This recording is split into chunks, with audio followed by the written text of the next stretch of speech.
Pengosongan Hotel Sultan di Senayan, Jakarta Pusat pada Kamis 18 Juni menyegarkan kembali ingatan akan Ibnu Sutowo. Hotel yang terletak di kawasan Gelora Bung Karno alias GBK itu kini dikelola oleh keluarga Ibnu Sutowo, mantan bos Pertamina dan Menteri Energi Sumber Daya Mineral alias ESDM era Soeharto. Kepemilikan Hotel Sultan pun menuai kontroversi lantaran dibangun di atas lahan negara dan modal Pertamina saat itu. Sosok Ibnu Sutowo juga dikenal sebagai tokoh pejabat kontroversial. Sejumlah tuduhan korupsi di pengelolaan minyak negara pernah ditujukan ke Ibnu Sutowo, meskipun putusan hukum tidak pernah ada sampai Ibnu Sutowo meninggal dunia di tahun 2001.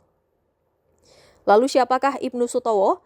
Ibnu Sutowo menjadi legenda Pertamina sekaligus sosok yang disebut membuat perusahaan pelat merah itu mengalami kebangkrutan parah. Dimuat Kompas.com sejak 1950-an, Ibnu Sutowo sudah dipercaya untuk memegang perusahaan negara, menyusul digalakannya program Dwi Fungsi ABRI oleh Kasat Letjen Nasution. Pada 1957, Nasution memerintahkan Deputi II Kolonel Ibnu Sutowo mengambil alih ladang minyak yang terbengkalai di Sumatera. Ibnu Sutowo menduduki posisi sebagai Direktur PT Permina, perusahaan minyak negara, sebelum berubah jadi PN Permina. Saat PN Permina bergabung dengan Pertamin, nama perusahaan berubah menjadi PN Pertamina, akronim dari Pertambangan Minyak dan Gas Bumi Negara. Soeharto menunjuk Ibnu Sutowo sebagai Dirut Pertamina pertama. Ia menciptakan konsep production sharing. Konsep ini berhasil memajukan Pertamina, terutama di saat terdapat momentum melonjaknya harga minyak dunia pada tahun 1973 hingga 400%. Kendati demikian, gerak Pertamina menimbulkan kecurigaan, terlebih setelah Pertamina mulai mengalami masa surut. Dugaan adanya kasus korupsi Pertamina berawal dari tiadanya kontrol terhadap operasional Pertamina sendiri. Saat itu kinerja Pertamina hampir tidak dalam pengawasan pemerintah maupun Dewan Perwakilan Rakyat. Kebijakan Pertamina juga di luar kerangka pembangunan 5 tahun susunan Bappenas, Badan Perencanaan Pembangunan Nasional. Pada praktiknya, Pertamina di bawah Ibnu Sutowo menyerupai perusahaan swasta dan hanya bertanggung jawab kepada pimpinan militer. Muncul dugaan bahwa pendapatan Pertamina pada awal Orde Baru dipakai untuk kebutuhan finansial TNI dan para pemimpinnya. Persoalan mulai muncul ketika Pertamina diketahui terlilit utang akibat salah manajemen pengelolaan pada 1970-an.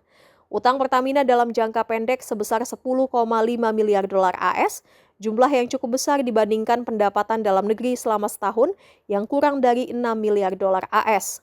Nilai korupsi itu hampir membangkrutkan negara. Keadaan Pertamina yang kedodoran dapat ditandai dengan ketidakmampuan mereka membiayai berbagai proyek.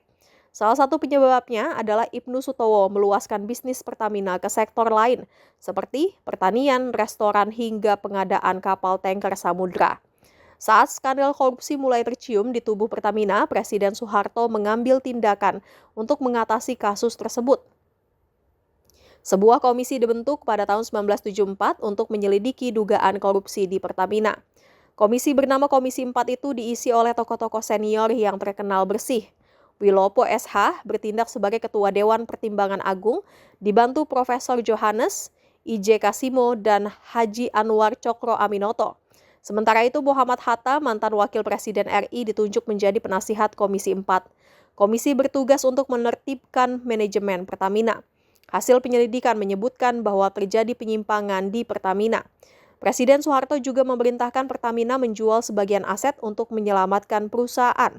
Pada 5 Maret 1976, Ibnu Sutowo dipecat dari jabatan Dirut Pertamina. Pemeriksaan segera dilakukan terhadap Ibnu Sutowo. Jaksa Agung Ali Said memerintahkan Ibnu Sutowo tidak meninggalkan rumah demi mempermudah pemeriksaan. Akan tetapi, Ibnu Sutowo tetap dapat berpergian dengan izin, termasuk untuk berziarah ke makam keluarganya di Palembang. Pengusutan korupsi di Pertamina tak membuat Ibnu Sutowo terseret ke penjara. Bahkan, Ibnu Sutowo tak pernah dinyatakan bersalah dengan alasan tidak cukup bukti untuk menuntutnya secara pidana. Alhasil, Ibnu Sutowo kembali bebas beraktivitas termasuk untuk melanjutkan kegiatan bisnisnya. Ibnu Sutowo meninggal dunia pada 12 Januari 2001 dalam usia 86 tahun. Skandal korupsi di Pertamina masa Ibnu Sutowo pun masih menjadi misteri hingga saat ini.